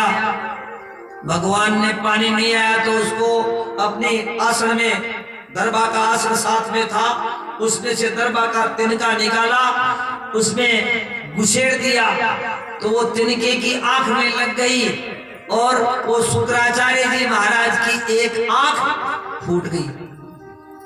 पानी तो आना ही था, संकल्प दे दिया गया और राजा बलि ने ये कह भी दिया अपनी मनमर्जी से, इस संपूर्ण भूमंडल में कहीं से भी कितनी भी तरीके से आप अपनी 3 पैर पृथ्वी नाप लो। जब ये कह दिया तब भगवान ने बड़ा विराट रूप धारण कर लिया, विशाल रूप धारण कर लिया भगवान ने। और फिर वो पैर रखते हैं, पहला पैर तो पृथ्वी पर ही है, दूसरा पैर आगे बढ़ाया, ब्रह्मांड कटा को फोड़ दिया, ब्रह्मांड के बाहर निकल गया पैर। उसके नख से ब्रह्मांड की पपड़ी फूट गई और ये ब्रह्मांड पानी में डूबा हुआ है। तो पानी जो है भीतर आया, भगवान उसमें छेद कर दिया ब्रह्मांड में। वो छेद करने से बाहर का पानी भीतर में आया और वो पानी बहुत काल के बाद में ब्रह्मलोक में पहुंचा। ब्रह्मलोक से उसके बाद में आकर के सुमेरु पर्वत पाया। सुमेरु पर्वत से उसके 4 भाग हो गए और वह पानी है वो गंगा कहलाती है। सीता, अलकनंदा, चक्षु और भद्रा गंगा की 4 धार हैं। एक सुमेरु पर्वत के उत्तर में जाती है, उसको सीता कहते हैं। एक उसके दक्षिण में आती है, उसको हम अलकनंदा कहते हैं। और जो पश्चिम जाती है उसको चक्षु कहते हैं। और जो पूर्व में जाती है उसको भद्रा कहते हैं। सीता, अलकनंदा, ये अलकनंदा नाम की गंगा आगे बह करके और हिमालय की कंदराओं में भगवान शंकर ने अपने जटा में धारण किया। उसके बाद में ये पश्चिम समुद्र में जाकर के गंगा सागर संगम में जाकर के गिरती है और इसमें सागर के पुत्रों का उद्धार भगवती गंगा ने किया है। यह गंगा का प्रादुर्भाव भगवान वामन के बाएं पैर के अंगूठे से स्पर्श करने से हुआ है। 2 पैर तो रख दिए, तीसरा पैर भगवान वामन ने कहा तीसरा पैर कहाँ रखूं? ये पूरे ब्रह्मांड को नाप दिया मैंने। तीसरा पैर रखने के लिए वामन के सामने उसको बांध लिया। राजा बलि को नाग फांस से बांध दिया कि तुम मेरे बंदी हो, बोलो मैं तीसरा पैर कहाँ रखूं, मेरा वचन पूरा करो। उस समय श्री प्रहलाद जी महाराज आए, आकर के वामन भगवान की स्तुति की, प्रार्थना की। वामन भगवान से कहा, हे प्रभु आप इसको क्षमा करो, इसको मालूम नहीं है देने वाला कमजोर होता है, लेने वाले की क्या, लेने के वाले की औकात का मालूम नहीं है। देने वाले के पास वो तो अपनी औकात होती है, वो सीमित होती है चाहे कितनी हो। इसलिए इसने दान की महिमा को नहीं समझा, आप इसको क्षमा कर दो।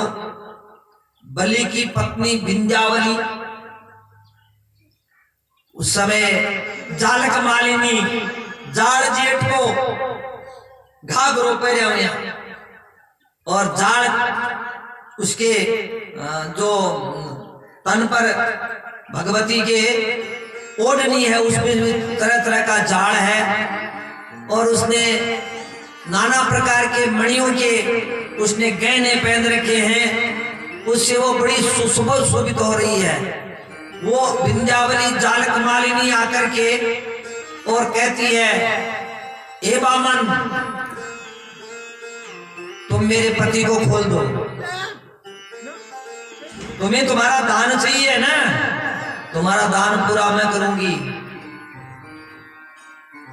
उसने सोचा मेरे पति के वचन अन्यथा हो जाएंगे तो क्या होगा। उसने कहा मेरे पति का आधा अंग है वो मेरा है,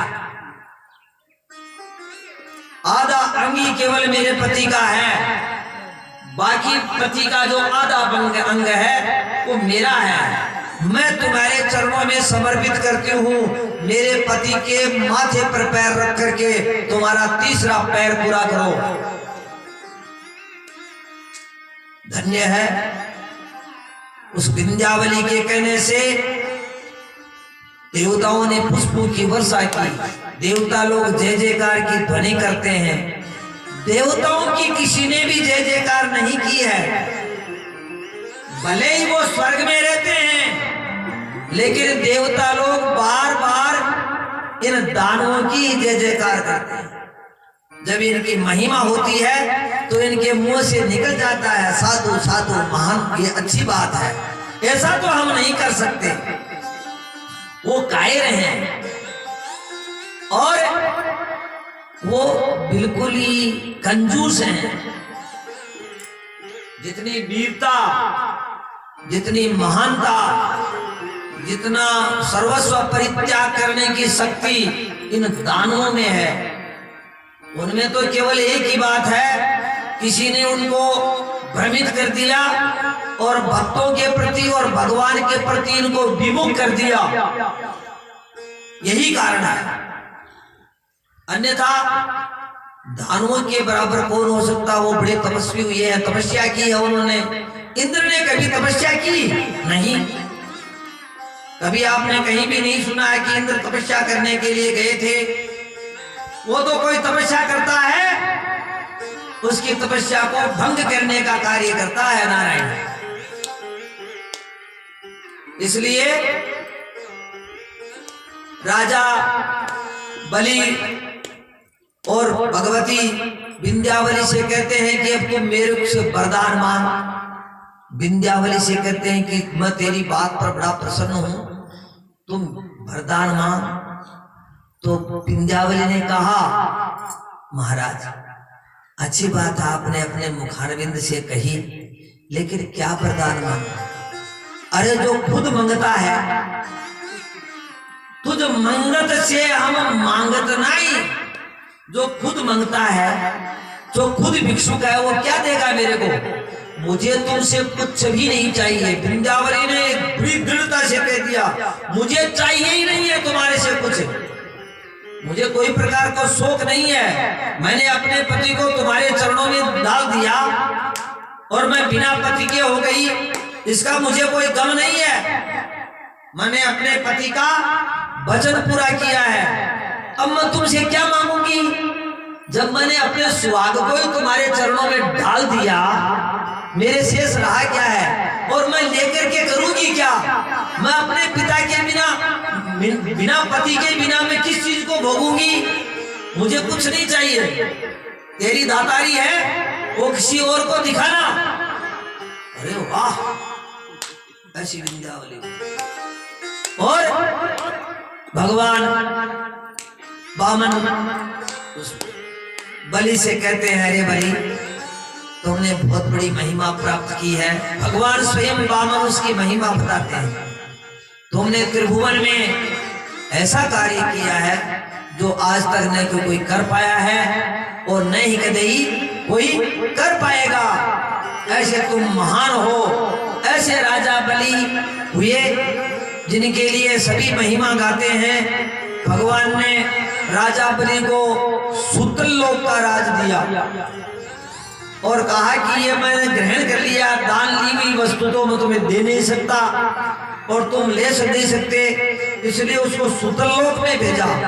वो शेष रह गया था, ऊपर का तो सारा भगवान ने नाप लिया, पृथ्वी से लेकर के ब्रह्मांड के कटा तक। तो सुतल लोक का राज राजा बलि को दिया और उसको कहा कि तुम आगे दूसरा जब मनवंतर आएगा उसमें तुम मनु बनोगे, मनवंतर के अधिपति बनोगे। ऐसा राजा बलि को वरदान दिया। तब बलि ने कहा, महाराज आप एक कृपा करो, आप कहते हो मुझसे मांगो मुझसे मांगो, तो एक काम करो, सुतल लोक में अगर मुझे राज देते हो तो मैं जिस दरवाजे से निकलूं उसी दरवाजे में से मैं आपका दर्शन होना चाहिए। आप मेरे द्वार के सामने मैं जब निकलूं या अपने द्वार में घुसूं तो मुझे आपके दर्शन होने चाहिए। इसलिए भगवान वामन सुतल लोक में राजा बलि के द्वारपाल बन करके रह गए और वैकुंठ में लक्ष्मी अकेली बैठी है।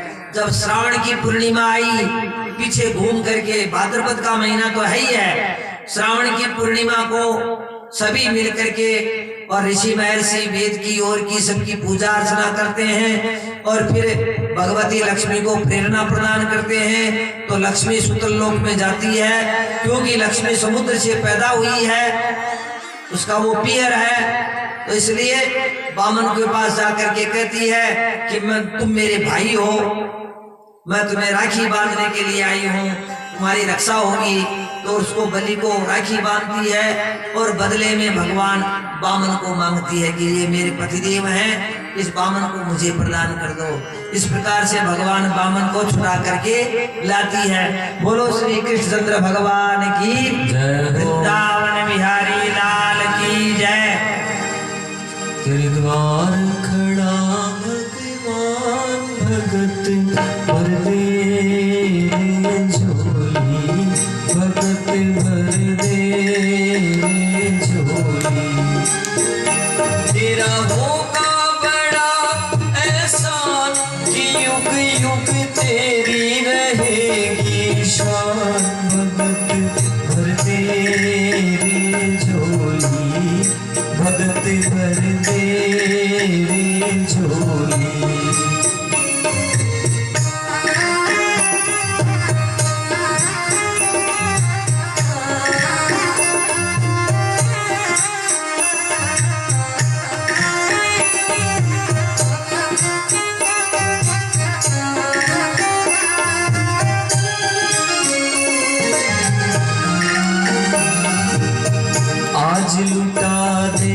सर्वस्व अपना मान ले कहना मेरा,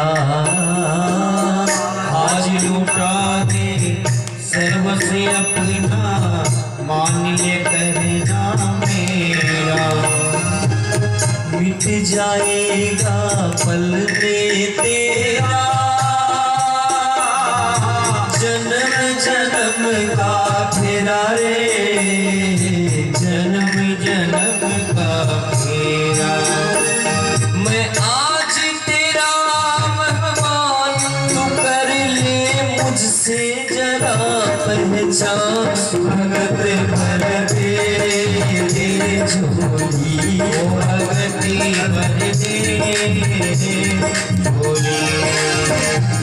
तेरे द्वार खड़ा भगवान, भगत भर दे रे झोली, भगत भर दे झोली।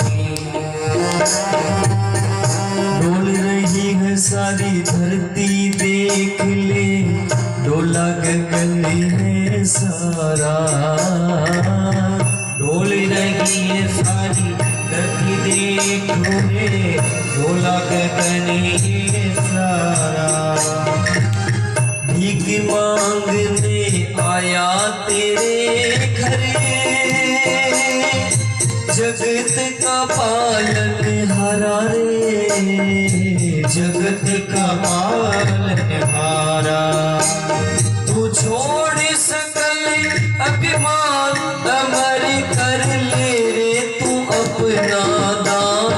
भगत भर दे रे झोली, भगत भर दे रे झोली।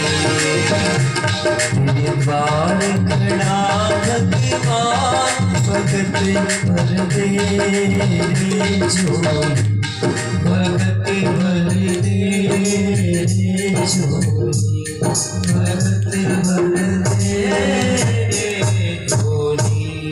वामनावतार भगवान की जय। तो राजा बलि ने सुतल लोक में अपना राज किया। इधर में इस प्रकार से ये आपको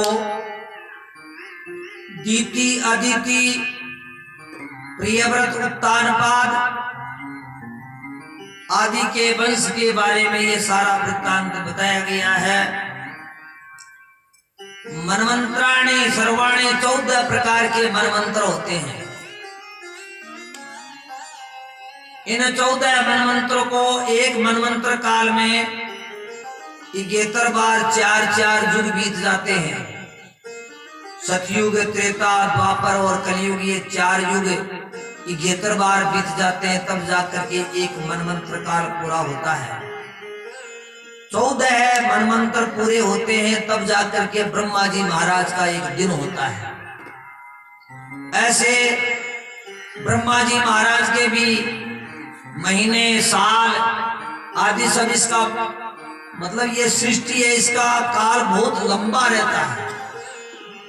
प्रत्येक 4 युग बीतने के बाद में प्रलय काल आता है। कलयुग का अंत होता है, तब प्रलय हो जाता है। ये मानुषी देही है, ये सब वनस्पतियां हैं, ये विनाश को प्राप्त हो जाती हैं। फिर बाद में दोबारा सृष्टि होती है। ऐसा एक काल का प्रभाव है। ये भगवान सूर्य नारायण 360 वर्ष पूरे होते हैं, तब जाकर के ब्रह्मांड में एक परिक्रमा निकालते हैं। ऐसे ये संपूर्ण ब्रह्मांड में बहुत सारे नक्षत्र हैं, तारागण हैं, ग्रह हैं। ये एक दूसरे के चारों ओर परिक्रमा निकालते हैं। भगवान सूर्य और ग्रह सभी ये ध्रुव के चारों ओर परिक्रमा निकालते हैं। तो दिशा का ज्ञान केवल हमें इतना ही है कि भगवान सूर्य उदय होते हैं, इसलिए वो पूर्व दिशा है। बाकी हम कोई निश्चित नहीं कर सकते कि कौन सी उत्तर है, कौन दक्षिण है ब्रह्मांड की। ब्रह्मांड में जो ग्रह हैं, उपग्रह हैं, वो अनेक प्रकार से अनेक तरीके से परिक्रमा एक दूसरे के काटते रहते हैं और सब एक दूसरे के कक्ष के दूरी पर निश्चित रूप से रहते हैं। जब तक वे अपनी दूरी पर अलग अलग पूरी दूरी पर रहते हैं तब तक ही ये सृष्टि है। इनमें कोई न कोई व्यवधान हो जाता है तब प्रलय काल आ जाता है। प्रकृति है, इसके ऊपर भी प्रभाव रहता है। ये सूर्य नारायण पूरे ब्रह्मांड में परिक्रमा काटता है, इसलिए सूर्य के चारों ओर पृथ्वी परिक्रमा काटती है, तो उसको एक स्थान पर एक ही जगह पर परिक्रमा नहीं काटनी पड़ती। ब्रह्मांड में क्या पता कहां कहां जाती है। जैसे सूर्य जाता है उसके पीछे पीछे पृथ्वी को जाना पड़ता है। जैसे एक आदमी यहां से 10 कोस की दूरी पर जा रहा है, उसके चारों ओर कोई घूमता हुआ चल रहा है, तो उसको तो वातावरण तो अलग अलग मिलेंगे, उसको जगह भी अलग अलग मिलेगी, उसको हर प्रकार प्रकृति भी उसकी भिन्न भिन्न मिलेगी। कहीं टिबा टेचरी आएगी, कहीं मैदान आएगा, कहीं खड्डे भी आएंगे। तो वैसे इस आकाश में, इस ब्रह्मांड में भगवान सूर्य नारायण जो परिक्रमा काटते हैं, उसमें पृथ्वी जो चारों ओर परिक्रमा काटती हुई चलती है, उसको अनेक प्रकार के पर्यावरणों से गुजरना पड़ता है। और वो अनेक प्रकार के जो पर्यावरण हैं, अनेक प्रकार के ग्रह नक्षत्र हैं, उनसे भी उसका गुरुत्वाकर्षण से संबंध होता है, उससे झगड़ा करना पड़ता है। तो ऐसे करने से हमारे पृथ्वी में नाना प्रकार की विचलता और विघटनता, उसमें कई प्रकार के परिवर्तन आते हैं, जैसे भूकंप आना, जैसे ज्वालामुखी फटनी, जैसे अनेक प्रकार के रोगों की उत्पत्ति होनी, अनेक प्रकार के रोगों का विनाश होना। ये सब क्या है? ये सब वातावरण के साथ में चलता है। वैसे ये सृष्टि जो है ये बनती बिगड़ती रहती है, अपार है। ये सृष्टि केवल हमारे पृथ्वी पर हम रहने वाले प्राणी ही नहीं है, ब्रह्मांड में अनंतानंत सृष्टियां हैं और अनंतानंत प्रकार के प्राणी हैं।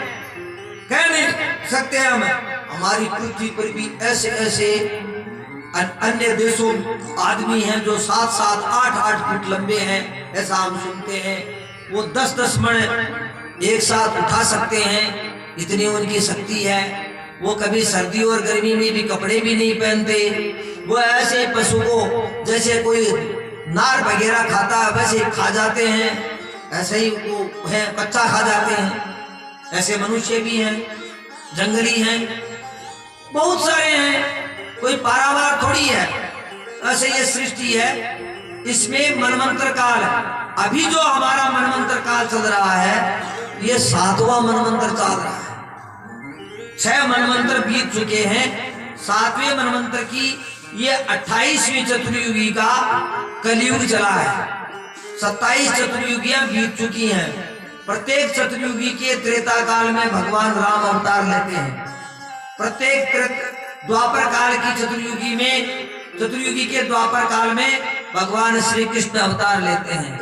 ये बार बार लीलाएं होती रहती हैं, उसमें कुछ कुछ बदलाव भी कहीं हो जाता है। ऐसे है हनुमान जी महाराज, वो मुंदरी लेकर के और जा रहे थे मुद्रिका लेकर के, तो एक महात्मा के पास एक उनको मुद्री दे दी थी। बोले महाराज ये मुद्रिका आप अपने पास रखो, मैं स्नान करके आता हूँ। उसने कहा ये कमंडल है, इसमें डाल दो। कमंडल में डाल दिया, वापिस आए, बोले वो मुद्रिका, बोले इसमें से निकाल लो। बोले महाराज इसमें तो बहुत सारी मुद्रिकाएं हैं। बोले तो यहाँ तो बहुत सारे हनुमान आए हैं, तुम एक ही नहीं हो आए हो लंका दहन करने के लिए, बहुत सारे आए हैं और उन सब ने यही मुद्रिका डाल दी, ये कमंडलू भरा है। तो हनुमान जी को मालूम हुआ कि अरे इतने हनुमान आए हैं। बोला हाँ, प्रत्येक त्रेता में भगवान राम अवतार लेते हैं और प्रत्येक बार भगवान राम के लिए हनुमान को आना पड़ता है। ऐसे ये सृष्टि अपार है, भगवान की कथाएं भी अपार है। तो सूर्य वंश जो छठा सातवां जो मनवंतर है उसमें सूर्य वंश कहलाता है। क्यों कहलाता है कि ये श्राद्ध देव नाम के मनु थे।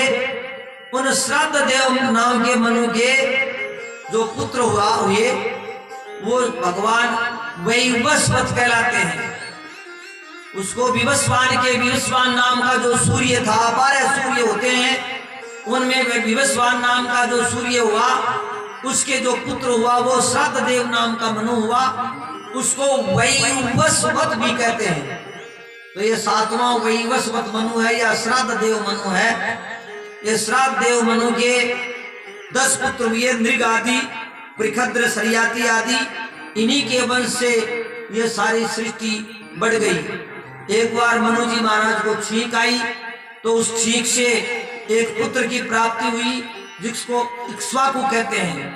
तो इक्ष्वाकु वंश अलग से हुआ सूर्य वंश में, वो भी सूर्यवंशी थे। इक्ष्वाकु वंश में भगवान राम का अवतार हुआ था। इसमें राजा जो मनु जी महाराज का पुत्र जो सरियाती था, वो सरियाती एक बार राजा सरियाती के सुकन्या नाम की कन्या थी। वो जंगल में विहार करने के लिए चली गई सहेलियों के साथ में। वहां एक दिमक खाया हुआ माटी की ढेरी थी। दिमक खा जाती है ना, तो माटी की ढेरी है, वैसी एक ढेरी थी। उसमें से 2 तारे से चमक रहे थे। तो किसी सहेली ने कहा, बहन देखो इसमें ये प्रकाश कैसे आ रहा है।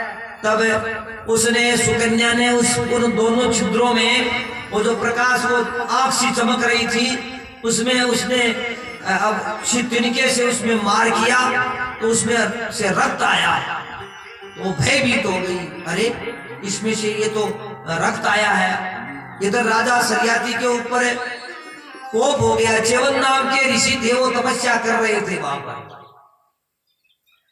तो उनकी शरीर को दिमक खा गई थी, केवल नेत्र ही थे। तो उससे उस राजा के ऊपर कोप हो गया और उसको सबको हैजा हो गया, सबको उल्टी और दस्त हो गया।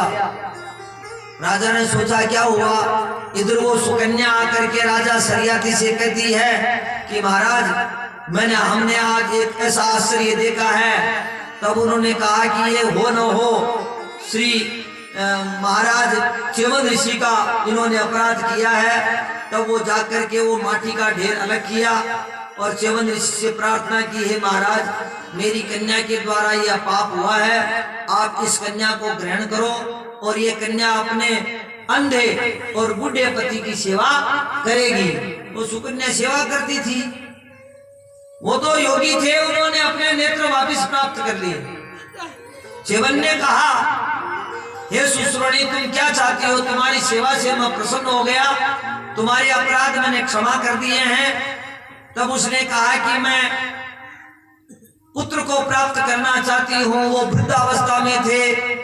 तो च्यवन ने क्या किया, उस समय वैद्य थे, अश्विनी कुमारों को बुलाया। उस समय अश्विनी कुमार वैद्य थे, वो औषधियों के मालिक थे। अश्विनी कुमारों को बुला करके उन्होंने उससे एक प्राश बनाया, एक औषधि तैयार की गई और उस औषधि को खाने से च्यवन ऋषि यौवनावस्था को प्राप्त हो गए, जवान हो गए। और उन्होंने च्यवन ऋषि ने उनको यज्ञ में भाग प्रदान किया। अश्विनी कुमारों को, वैद्य को यज्ञ में भाग नहीं देते थे देवता लोग। तो च्यवन ने यज्ञ करके उनको यज्ञ में भाग प्रदान किया।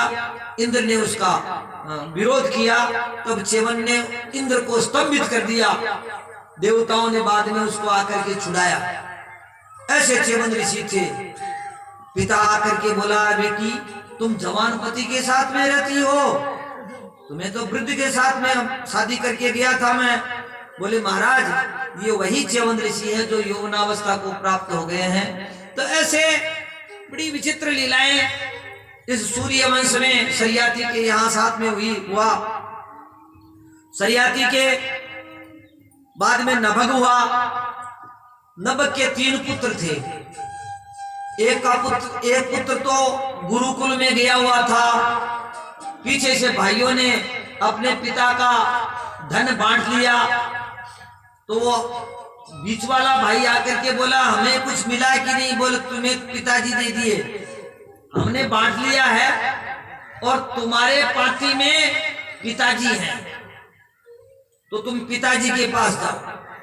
पिताजी के पास जाकर के उसने निवेदन किया, पिताजी भाइयों ने सारा धन बांट लिया है, मेरे को कुछ मिला नहीं है और मुझे बताया है कि तुम पिताजी को ले लो, तो आपको दिया है।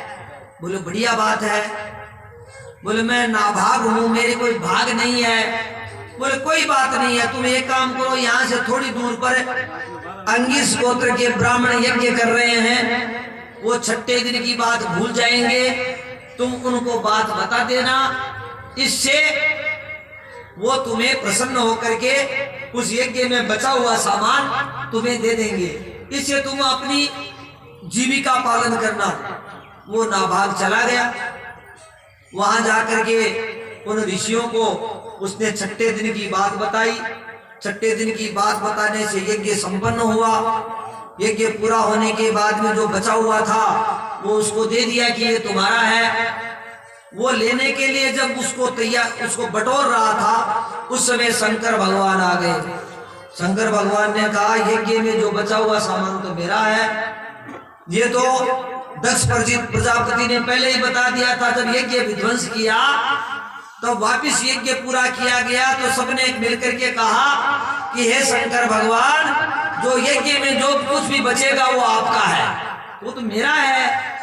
नाभाग ने कहा मेरा नाम ही नाभाग है, मेरा कोई भाग नहीं है, आपका है। ये बटोर दिया, महाराज आप लो, मेरे को कुछ नहीं चाहिए, मैं हूं ही नाभागी, मेरे पास कोई भाग नहीं है। भगवान शंकर प्रसन्न हो गए उसकी उदारता, उसकी ईमानदारी और उसकी श्रद्धा पर, वचन पर, और भगवान शंकर ने उसको उसके भंडार भर दिए। और यहाँ तक कह दिया कि जो नाभाग की कथा कहेगा, जिसके भाग फूटे हुए हैं उसके भाग संवर जाएंगे, उसके भाग्य खिल जाएंगे। इस प्रकार से नाभाग की कथा बताई गई है। भगवान शंकर ने उसको भाग्यवान बना दिया।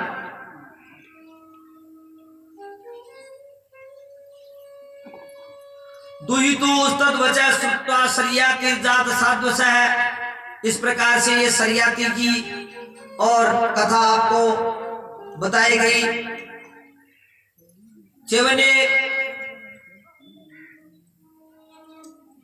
च्यवन ऋषि भृगु के पुत्र थे। च्यवन ऋषि थे, वो भृगु नंदन थे। और इस प्रकार से नभक के बाद में अम्बरीश हुए। अम्बरीश की महिमा बहुत बड़ी है। वो एकादशी का व्रत रखता था और उसकी आज्ञा से जानवर भी एकादशी रखते हैं। ये कार्तिक कृष्ण पक्ष की एकादशी में वृत्तांत आता है कि उसकी पुत्री भी एकादशी का व्रत रखती थी। उसका पति बीमार था, कमजोर था, उसको भी एकादशी का व्रत रखाया गया और वो एकादशी का व्रत रखने से मृत्यु को प्राप्त हो गया। कमजोर था, वो औषधि वगैरह नहीं ली। परमात्मा ने उस पर कृपा की, वो गंधमादन पर्वत पर बड़ा दिव्य उसको धाम प्रदान किया, एक राज प्रदान किया। उधर वो विलाप करती हुई पुत्री भी मर जाती है अम्बरीश की, और वो बाद में ब्राह्मण के सहायता से अपने पति को प्राप्त करती है, पति लोक को प्राप्त हो गई। एकादशी का ऐसा महात्म्य है। राजा अम्बरीश एकादशी का व्रत बड़ा विधि विधान से रखता था। एक बार की बात है, एकादशी के व्रत में एक तो आषाढ़ के महीने में, एक भाद्रपद के महीने में और एक कार्तिक के महीने में हरिवासर योग आता है। एकादशी की शुक्ल पक्ष की एकादशी में आता है। तो वो हरिवासर योग कब आता है? जब श्रवण नक्षत्र का योग बन जाता है। जाओ भाई, कोई जानवर आ गए हैं, कोई पौधों का नाश करेगा। एकादशी के दिन हरिवास आ रहा था। किसी ने, नारद जैसे महामुनि ने जाकर के और ऋषि महर्षियों की सभा में बता दिया कि अम्बरीश के बराबर कोई तपस्वी नहीं है। अम्बरीश बड़ा तपस्वी है, वो एकादशी का व्रत रखता है और बड़े नियम से रहता है। उसका नियम कोई भंग नहीं कर सकता, वो अटल रहता है। दुर्वासा मुनि चले गए, जाकर के बोला देखो भाई अम्बरीश, कल पालना हम तुम्हारे यहाँ खुलेंगे, एकादशी किए हुए हैं। पालना एकादशी का पालना हम तुम्हारे यहाँ भोजन करके करेंगे। दुर्वासा ने कह दिया। उसमें क्या होता है कि द्वादशी के योग से ये हरिवासर योग बनता है। विष्णु श्रृंखला और हरिवासर द्वादशी के योग से बनता है। तो जब हरिवासर योग लग जाता है तो फिर पालना नहीं खोल सकते। हरिवासर से पहले खोला जाता है या हरिवासर पूरा होने के बाद में खोला जाता है। अगर एकादशी की रात्रि में या दिन में ही हरिवासर है तो द्वादशी के दिन हरिवासर पूरा होने के बाद में पालना खोल दिया जाता है। अन्यथा अगर वो कुछ जलपान कर लेता है तो फिर 15 दिन तक आगे आने वाले एकादशी के बाद में पालना खोलना पड़ता है। तो हरिवासर योग लग रहा था और एकादशी का व्रत पूरा हो चुका था, इसलिए ब्राह्मणों से पूछ करके उसने पालना खोल लिया। तुलसी चरना व्रत लेकर के और व्रत का परित्याग कर दिया। अम्बरीश के पास में दुर्वासा मुनि भोजन करने के लिए आए। दुर्वासा मुनि ने कहा हरिवासर योग लग गया है, तुमने पालना खोल दिया? बोले हाँ मैंने तो पालना खोल दिया। बोले ब्राह्मण को भोजन कराने से पहले तुमने पालना कैसे खोल दिया? तुम दंडित करोगे। तुमने मेरे को भोजन कराए बिना और पालना खोल दिया, अब देखो तुम्हारा पालना खोलता हूं। उसने अपने जटा से एक कृत्या प्रकट की और तुम भस्म हो जाओ। अब दुर्वासा मुनि ने भस्म करने के लिए कृत्या प्रकट की। वो कृत्या जब प्रकट हुई तब अचानक उस कृत्या को भस्म खत्म करने के लिए भगवान श्री नारायण का सुदर्शन चक्र आ गया और उस कृत्या को तो काट करके छिन्न भिन्न कर दिया। और दुर्वासा की तरफ वो सुदर्शन चक्र आया। दुर्वासा रूप मुनि घबराए और दौड़े दौड़े ब्रह्मा के पास गए, महाराज मेरी इस सुदर्शन चक्र से सुरक्षा करो। ब्रह्मा जी बोले नाम ही नहीं ले सकता, एक काम करो भगवान शंकर के पास जाओ, वही कुछ कर सकते हैं। शंकर भगवान के पास गए, वो पीछे पीछे तो सुदर्शन चक्र और आगे आगे भगवान की कृपा से वो दुर्वासा मुनि। जब शंकर की शरणागति गए, शंकर भगवान ने कहा घर में आश्रम में स्थान में बढ़ने की आवश्यकता नहीं है महाराज, हम इस सुदर्शन चक्र से बैर नहीं कर सकते। आप जहां से आए हैं वहीं चले जाइए, हम इसकी सुरक्षा आपको क्या सहायता दे सकते हैं, सुदर्शन का हम विरोध नहीं कर सकते। तब विष्णु के चरणों में गए, विष्णु की शरणागति दी। विष्णु भगवान ने कहा मैं सुदर्शन चक्र से तुम्हारी रक्षा नहीं कर सकता। महाराज ये आपका ही तो आयुध है, आयुध होने से क्या हुआ, ये सुदर्शन चक्र मेरे भक्तों की सहायता के लिए है, इसको मैंने छोड़ दिया है, ये केवल भक्तों की रक्षा कर सकता है और जो भक्तों का विरोध करता है उन्हीं का ये विनाश करता है। तब दुर्वासा मुनि दौड़ा दौड़ा वापिस अम्बरीश के चरणों में आया। तब तक 12 महीने बीत गए। अम्बरीश 15 दिन के दर से उसने वो पालना खोल लिया, जबकि 12 महीने तक द्वार पर खड़ा रहा। ब्राह्मण कब भोजन आकर के भोजन करेगा, तब जाकर के हम लोग भोजन सब करेंगे। परिवार सहित राजा अम्बरीश दुर्वासा मुनि का इंतजार करता रहा। अम्बरीश के चरणों में आकर के और दुर्वासा मुनि गिरते हैं, उनको खड़ा उठा लेते हैं, ऐसा नहीं करते महाराज, और सुदर्शन चक्र को शांत करते हैं। अम्बरीश की बड़ी महिमा गाते हैं। दुर्वासा मुनि कहते हैं मैंने तुम्हारा कितना निरादर किया, फिर भी तुमने अभिमान रहित होकर के मेरा ही पूजन किया है, मेरा ही मान रखा है, ब्राह्मण का मान किया है। ऐसे ये सूर्यवंशी इक्ष्वाकुवंशी हुए हैं, जो केवल व्रत रखते थे, तपस्या करते थे, ब्राह्मणों के प्रति श्रद्धा रखते थे। ऐसा ये अम्बरीश मुनि हुआ, अम्बरीश राजा हुआ, जो एकादशी को ज्यादा महत्व इस सृष्टि में श्री अम्बरीश ने ही प्रदान किया था। वृंदावन बिहारी लाल की जय। श्री कृष्णचंद्र भगवान की जय। अब थोड़ा सा हम लोग विश्राम कर देते हैं, जल्दी ही वापस बैठेंगे। आज जल्दीबाजी है, भगवान राम का अवतार भी है, आनंद कंद घनश्याम का भी आज जन्मोत्सव है।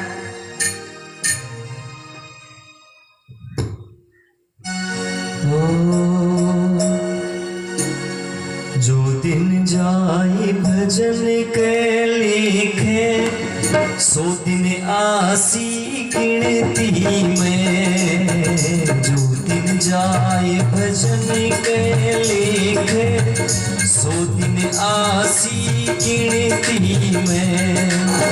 जो दिन जाए भजन के लिखे, जो दिन जाए भजन के लिखे, सो दिन आसी गिनती में।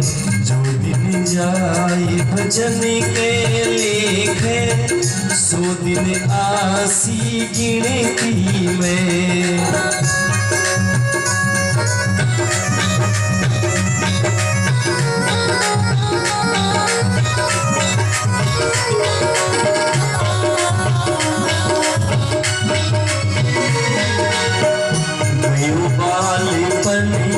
आयो बुढ़ापो, जो बन जासी झिलकी में। गयो बालीपन आयो बुढ़ापो, जो बन जासी झिलकी में।